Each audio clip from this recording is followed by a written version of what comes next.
सैराट चित्रपटातील सल्ल्या याच्या भावनिक व्हिडिओ व्हायरल झाल्यावर अन्न आणि औषध प्रशासनाचे आयुक्त तुकाराम मुंढे यांच्या आदेशाने सोलापूर शहर पथकाकडून नोबल हॉस्पिटलमधील फातिमा मेडिकलवर मोठी कारवाई करण्यात आली। नोबल हॉस्पिटल येथील फातिमा मेडिकलला अनेक कारण देत नोटीस बजावून सील करण्यात आले। अरबाज शेख यांच्या वडिलांना हृदयाचा त्रास असल्यामुळे नोबल हॉस्पिटल येथे 2 दिवसांपूर्वी ॲडमिट करण्यात आले होते। नोबल हॉस्पिटलमध्ये होत असलेल्या गैरप्रकारांसंदर्भात सैराट फेम सल्ल्या म्हणजेच अरबाज शेख यांनी भावनिक व्हिडिओ सोशल मीडियावर व्हायरल करत न्याय मिळवून देण्याची मागणी केली होती। सदर प्रकरणाची तुकाराम मुंढे यांनी गंभीर दखल घेत सोलापूर येथील विशेष पथकाला कारवाई करण्याचे आदेश दिले। यानुसार फातिमा मेडिकलवर मोठी कारवाई झाली।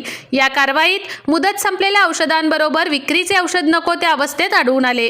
शीतपेटीमध्ये जे औषध ठेवण्याचे नियम आहेत ते औषध खुल्यावरती विक्रीसाठी ठेवल्याचे आढळून आले। सदर मेडिकलवर असे अनेक कारणे देत सहाय्यक आयुक्त अरुण गोडसे यांनी मोठी कारवाई करून मेडिकल सील केले। यामुळे सोलापुरात एकच खळबळ उडाली आहे। शिफ्ट करावं लागलं आणि इथे खूपच वाईट अनुभव होता मला आजचा।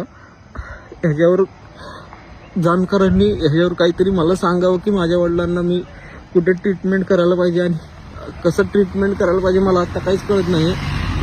पण माझ्या बापाला मला वाचवायचं काही करून